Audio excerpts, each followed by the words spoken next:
wanted to show you guys. I was able to get a Surron throttle working with Talaria, and I was able to retain the original connector. I'll show you guys exactly how to do it. Super easy.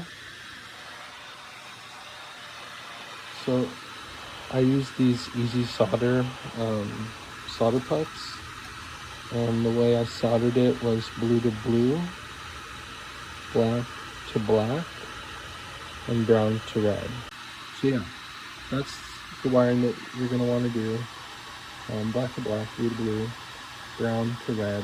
There's these easy solder dealios that I use. You can get these on Amazon. You'll basically put each end into the solder seal.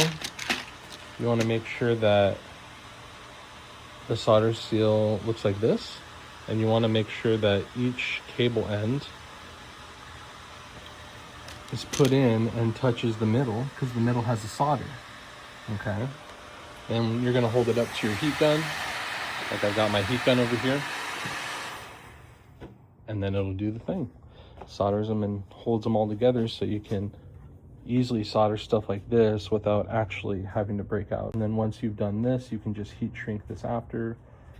Super easy stuff. But the trick is these connectors. You really want to buy yourself these connectors to preserve your harness. You need to do the throttle tune. Okay, so I'm going to use the EBMX. All right, so I'm going to use the EBMX app to put it in gear. You want to see voltage on the throttle, okay?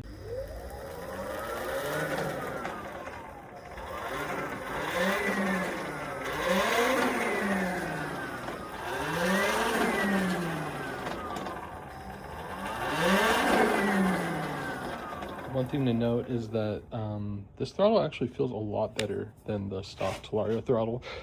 I actually really like it.